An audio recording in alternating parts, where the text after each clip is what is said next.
Hello పిల్లలు, వచ్చి కూర్చోండి. మళ్ళీ కథ చెప్పుకుందాం. ఈ ఆహ్, ఈ కృష్ణుడు చేసే చేష్టలన్నీ ఈ గోపికలు భరించలేక ఈయన అల్లరి ఓసారి యశోదకి చెప్దామని బయలుదేరారు. యశోదమ్మ దగ్గరికి బయలుదేరి, "అమ్మా యశోద, న్ మా ఇళ్ళల్లో బాలింతలు కుర్రవాళ్ళకి పాలు చాలవని గోల పెడుతూ ఉంటే, నీ కొడుకు పకపకా నవ్వుతూ, వెక్కిరిస్తూ, లేగదూడల్ని తాళ్ళు విప్పి శుభ్రంగా ఆవుల దగ్గరికి వదిలేస్తున్నాడు. చూడమ్మా ఇలా చేస్తే ఎలాగా? ఓ యమ్మా! చక్కగా కాగిన పాలు కడవల్లో ఉంటే, నీ బిడ్డడు ఆ పాలను ఆహ్, తోటి పిల్లలకి పోసేశాడు. పోసేసి అంతటితో ఊరుకోకుండా మిగతా కడవలను పగలగొట్టి మరి వెళ్ళిపోయాడు. మీ వాడికి ఈ భయ ఏమీ భయభక్తులు చెప్పటం లేదా అమ్మా తల్లి అని అడుగుతున్నారు ఒకళ్ళు.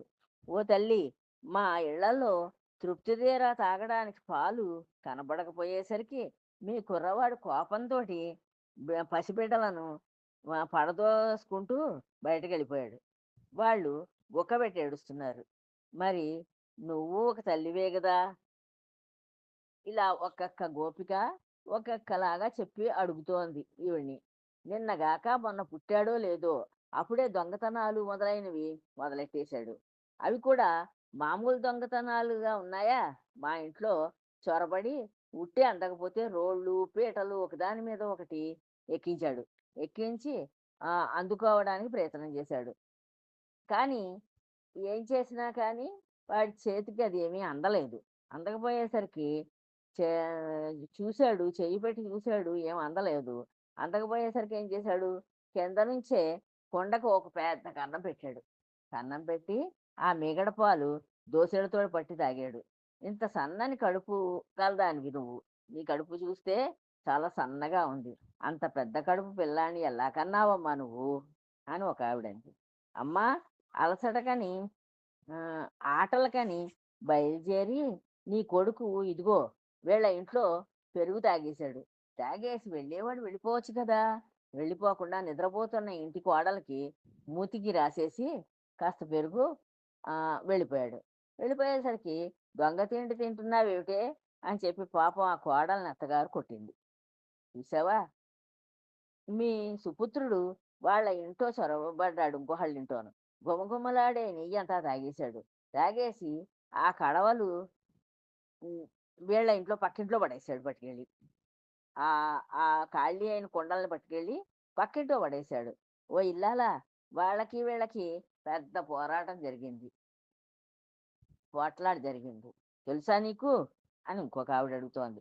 మా ఇంట్లో దేవతలను చిత్రించిన గోడలు చూశాడు. చూసి, "నీ కొడుకు వీళ్ళు దేవతలా? నాకంటే గొప్ప దేవతలు ఎవరైనా ఉన్నారా?" అంటూ ఆ గోడల మీద ఎంగిలి వేశాడు. "ఇదిగో యశోదమ్మ గొప్పగా నవ్వావు గాని ఇది విను" అని ఇంకొక ఆవిడ చెప్తోంది. "మా ఇంట చొరబడి నీ కొడుకు వెన్న తింటూ ఉంటే చూసి మా చిన్నమ్మాయి అడ్డం వెళ్ళి ఇవతలకి లాగింది వెన్న తినేస్తున్నాడని. మీ వాడు ఆ పడుచు పిల్లను ఒడిసి పట్టుకొని ఆవిడ గుండెల మీద గోళ్ళతో గీరి పారిపోయాడు.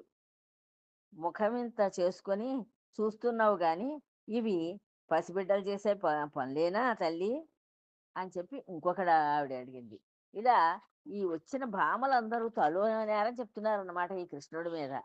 అది ఈ కృష్ణుడు దేవుడు అనే దృష్టి వాళ్ళకి లేదు. నీ కొడుకు వాకిట్లో నుంచి వెళ్తూ ఉంటే, "ఈ అమ్మాయి బాబు నీ పేరేమిటి?" అని అడిగింది. అడిగితే మీ వాడు చటుక్కున ఆ కుర్రదాని పెదవి కొరికి తుర్రున పారిపోయాడు. నీ ముద్దుల కొడుకు పసివాడంటే నమ్మమంటావా చెప్పు? అని ఇంకొక ఆవిడ అడిగింది. తన చేతి బంతి ఎగిరి మా దొడ్లో పడింది ఆడుకుంటూ ఉంటేను అని చెప్పి మా ఇంట్లో ప్రవేశించాడు మా దొడ్లోకి. ప్రవేశించేసరికి అప్పుడు పెరట్లో మా చిన్న పిల్ల స్నానం చేస్తోంది. మీ సుపుత్రుడు మా అమ్మాయి చీర కాస్త తీసుకుని పారిపోయాడు. ఇదేమైనా బావుందా తల్లి? అని ఇంకొక ఆవిడ అడిగింది. మా అమ్మాయిని చూసి నీ కుర్రవాడు నిన్ను దొంగతనంగా లేవదీసుకుపోతాను. నాతో వచ్చేస్తావా? అని అడిగాడు. యశోదమ్మ తల్లి ఇలాంటి చిత్రం ఎక్కడైనా చూసామా? అని ఇంకొక ఆవిడ అడిగింది. ఇదిగో తల్లి, ఈ ఈ విచిత్రం విను. ఒక యువతి నీ కొడుకుని చూసి తనకు కొడుకులు లేకపోయారని చెప్పి బాధపడుతూ ఉంటే, నన్ను పెళ్లి చేసుకో, నీ కొడుకులు పుడతారు అన్నాడు ఈ కృష్ణుడు, కొంటె కృష్ణుడు అంటూ మీది మీదికి వచ్చాడు అని. పసివాని అవి పసివాని పనులే అంటావా అని చెప్పి ఇంకొక ఆవిడ చెప్పింది. మా వాడలో ఒక యువతి మీ వాడిని చూసి బహిష్ట అయిందాన్ను తాకబోకు, దూరంగా పో అంది. మీ పుత్రుడు దూరంగా వెళ్ళిపోకుండా పైగా కొంటెగా తల ఊపుతూ "ఉమ్, ఎక్కడ నువ్వు బయటకు ఉన్నావు, ఇంట్లోనే ఉన్నావు కదా" అని ఆవిడ్ని హేళన చేశాడు. ఆ పాపం ఆ అమ్మాయి సిగ్గుతో తల ఉంచుకుంది. ఇది బావుందా చెప్పు తల్లి. ఇలాగా ఒక్కొక్క గోపిక ఒక్కొక్క రకంగా ఈ కృష్ణుడి మీద నేరాలు చెప్తున్నారు. నీ కొడుకు ఒళ్ళో కూర్చోవడానికి వస్తే ఈ ఇల్లాలు నేను గర్భవతిని, దూరంగా ఉండు అంది. గర్భవతి అంటే ఏమిటి చెప్పు నాకు అని అడిగాడు నీ బా నీ కృష్ణుడు, నీ కొడుకైన నీ బాలకృష్ణుడు. ఆ? ఈ ఓ ఓ తల్లి, నీ కొడుకు తెలివితేటలు నీకే ఆనందం కలిగించాలి గాని అడిగితే ఎవరైనా చెబుతారా చెప్పమ్మా అంటోంది ఇంకొక ఆవిడ. ఓ ఇల్లాలా, మా మగవాళ్ళు బయటకు వెళ్ళగా చూసి రహస్యంగా చెప్పాడు. రహస్యం చెప్పాలి, ఇలా దగ్గరికి రా అని పిలిచి నీ కొడుకు ఆడుకుందాం వస్తావా అని అడిగాడు. ఈ వయసులో ఇలాంటి ప్రశ్న అడిగే బిడ్డడు ఏ యుగంలోనైనా ఉన్నాడా విన్నామా అని చెప్పి ఆవిడ ఆశ్చర్యపోతూ ఆవిడ చెప్తోంది. ఆటలాడుతూ అలసిపోయి నా కొడుకు నిద్రపోయాడు. ఆ, నీ సుపుత్రుడు నా కొడుకు జుట్టును మా లేగదోడ తోక కట్టి దాన్ని వీధుల వెంట తోలాడు. ఎంత దొడ్డ నాయకుడి బిడ్డవైతే మాత్రం ఎంత అల్లరి పెట్టడం న్యాయమేనా చెప్పు తల్లి అని ఇంకొక ఆవిడ చెప్తోంది. ఏ కొడుకు మీద పడి వాణ్ణి గట్టిగా పట్టుకొని వాడి పొట్ట నిండిపోయిన వదలక బానెడు బానెడు వెన్న బలవంతంగా పట్టించాడు. మా వాడికి ఊపిరి ఆడటం లేదు. నా బిడ్డని తీసుకొచ్చి చూపిస్తాను, ఇదిగో చూడు, ఏమైనా అయితే నువ్వే సమాధానం చెప్పుకోవాలి సుమా అని ఒక ఆవిడ చెప్పింది. ఆవిడ కొడుక్కి ఒక ఓ పెద్ద కుండ నిండా ఉన్న వెన్నంతా తినిపించేశాట బలవంతాన్ని. అంచేత ఆడేమో ఊపిరాడక బాధపడుతున్నాడు. వాడికి ఏమైనా జరిగితే నువ్వే చెప్పాలి సమాధానం అంటోంది ఈవిడ. ఒక స్త్రీ నిద్రిస్తూ ఉంటే నీ కొడుకు ఇంత పెద్ద తేలు ఇంత పెద్ద తేలును తెచ్చి వాళ్ళ మీదకి విసిరాట. వాళ్ళ మీదకి విసిరేసరికి ఆ అమ్మాయి భయంతోటి, బాధతోటి కేకలు పెడుతుంటే గంతులేస్తూ మీ వాడు పకపక నవ్వాడు. "ఇదేమైనా బావుందా చెప్పు తల్లి" అని ఇంకొక ఆవిడ అడుగుతోంది.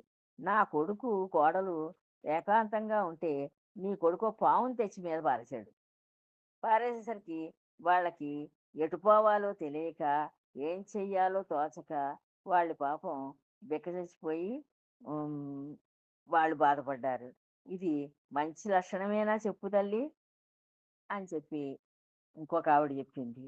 మా ఆ ఓ యశోదమ్మ, మా వాడలో ఉన్న గోపికలందరూ కలిసి మీ బిడ్డడు వస్తాడేమో అని పాలు పెరుగు భద్రంగా ఇళ్లలో పెట్టి తలుపులకు తాళాలు వేసి పైన ముద్దర్లు కూడా వేశారు. మేమందరం ఊ, ఆ పిల్లవాడు వస్తాడేమో అని చెప్పి చూస్తూ కాపలా కాసాం. ఎప్పుడు వచ్చాడో ఏమిటో, తలుపులు తాళాలు తాళాల్లాగే ఉన్నాయి, వేసి ఉన్నట్లే ఉన్నాయి. నీ కొడుకు ఒక ఇంట్లో నాట్యం చేస్తూ ఉన్నాడు, ఒక ఇంట్లో పాటలు పాడుతూ ఉన్నాడు, ఒక ఇంట్లో నవ్వుతూ ఉన్నాడు, ఒక ఇంట్లో నుంచి తిడుతూ ఉన్నాడు, ఒక ఇంట్లో నుంచి వెక్కిరిస్తూ ఉన్నాడు, మరొక ఇంట్లో నుంచి రకరకాల జంతువుల అరుపులు, పశువుల కూతలు కూస్తూ ఉన్నాడు. ఇలా చేసి చేసి ఎక్కడికి పోతాడో, ఎప్పుడు పోతాడో కనపడకుండా మాయమవుతాడు.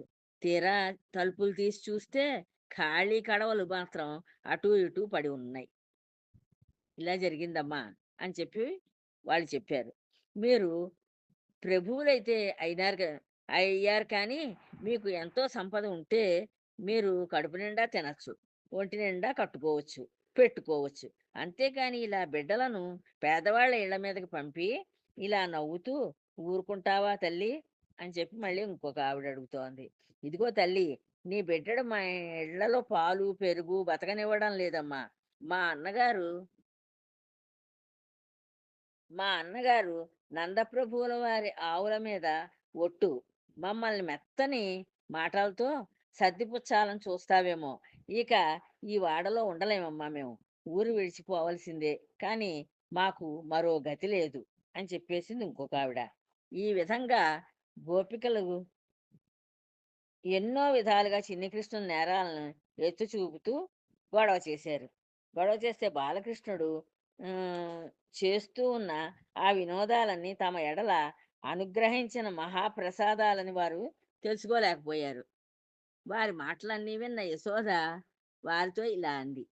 మా కన్నయ్య నా ఒళ్ళో కూర్చుండి పాలు తాగుతూనే ఉంటాడు తప్ప నన్ను విడిచి పక్కకైనా పోడు.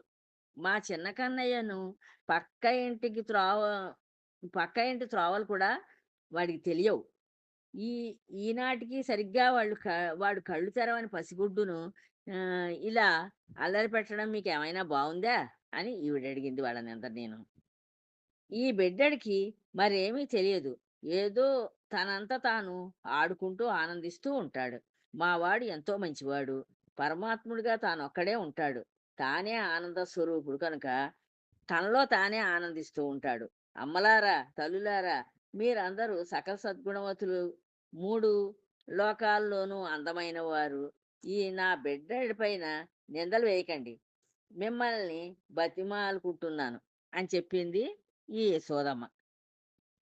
యశోదాదేవి ఈ విధంగా గోపికలను సముదాయించి సర్ది చెప్పి, ఒప్పించి పంపివేసిందే గాని కొడుకును మాత్రము కోపగించలేకపోయింది.